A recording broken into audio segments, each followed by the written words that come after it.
Hey guys, welcome back to another video. आज के इस वीडियो में हम लोग एक नई सीरीज की स्टार्ट कर रहे हैं, वो है DBMS, that is database management system. अब ये जो DBMS है ये बहुत ज्यादा इंपॉर्टेंट सब्जेक्ट है अगर आप लोग एक CS के स्टूडेंट हो, अगर आप लोग एक IT के स्टूडेंट हो, या फिर अगर आप लोग किसी भी एंट्रेंस एग्जाम की तैयारी कर रहे हो। इस वीडियो में मैं आप लोगों को कुछ कॉन्सेप्ट्स के बारे में बताऊंगा जो कि आप लोगों को DBMS को पढ़ने के लिए बहुत ज्यादा इंपॉर्टेंट है। सबसे पहला जो कॉन्सेप्ट है वो है why to learn DBMS, that is database management system. So big companies like Google, Microsoft and Amazon are dependent on their data. मतलब ये जो भी कंपनीज है, जो बिग कंपनीज है, वो अपने डेटा के ऊपर डिपेंडेंट है। तो मोस्ट प्रोबेबली अगर आप लोग किसी इंटरव्यू में जाते हो तो वहां पर आप लोगों को ज्यादातर जो क्वेश्चंस पूछे जाएंगे वो DBMS, that is database management system के ऊपर पूछे जाएंगे। सो पढ़ते हैं DBMS को, लेट्स गेट स्टार्टेड। तो गाइस, डेटाबेस मैनेजमेंट सिस्टम को पढ़ने से पहले सबसे पहले मैं आप लोगों को क्लियर करना चाहता हूं कि डेटा का मतलब होता क्या है। So data is a information that is collected for a specific reason. For example, आपकी मम्मी आपको बाजार से कुछ लाने के लिए बोल देती है, तो आप लोग क्या करते हो, एक ग्रोसरी लिस्ट बनाते हो और उसमें वो सारे एलिमेंट्स को ऐड करते हो जो कि आप लोगों को मार्केट से लाने हैं। फॉर एग्जाम्पल, सॉल्ट हो गई, शुगर हो गई, पल्सेस हो गई, पिकल्स हो गई, वेजिटेबल्स एंड फ्रूट्स, और भी बहुत सारी चीजें। तो ये सारे एलिमेंट्स जो कि आप लोग ग्रोसरी लिस्ट में ऐड कर रहे हो उसको हम लोग डाटा बोलेंगे, क्योंकि इस डाटा को आप लोग लिख रहे हो मार्केट जाने के लिए, और मार्केट आप लोग जा रहे हो किसी ग्रोसरी को बाय करने के लिए। इसके वजह से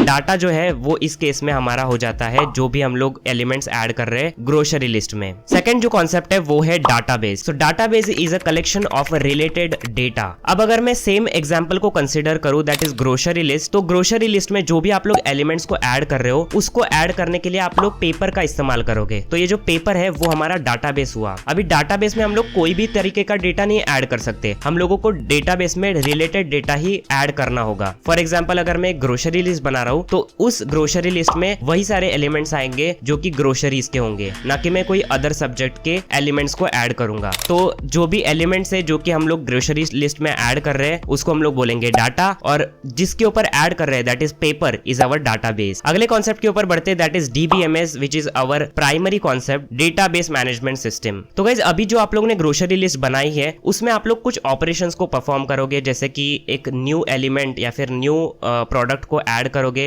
या फिर पुराने प्रोडक्ट को कट करके एक न्यू प्रोडक्ट को ऐड करोगे, या फिर पुराने प्रोडक्ट को डिलीट कर दोगे। तो आप लोग कौन से ऑपरेशंस को परफॉर्म करते हो, लाइक इंसर्शन हो गया, अपडेशन हो गया और डिलीशन हो गया। तो इन सारे ऑपरेशंस को मैनेज करने के लिए हम लोगों को एक मैनेजमेंट सॉफ्टवेयर या फिर आप लोग बोल सकते हो एक मैनेजमेंट सिस्टम की जरूरत पड़ती है, जिसको हम लोग बोलते हैं DBMS, which is database management system. बाकी अगर आप लोगों को ये वीडियो अच्छी लगी तो इस वीडियो को लाइक कर देना। अगर आप लोगों को इसका अगला पार्ट चाहिए तो आप लोग मुझे कमेंट करके बता देना। बाकी मैं मिलता हूँ आप लोग से नेक्स्ट वीडियो में किसी और नए टॉपिक के साथ। Peace out.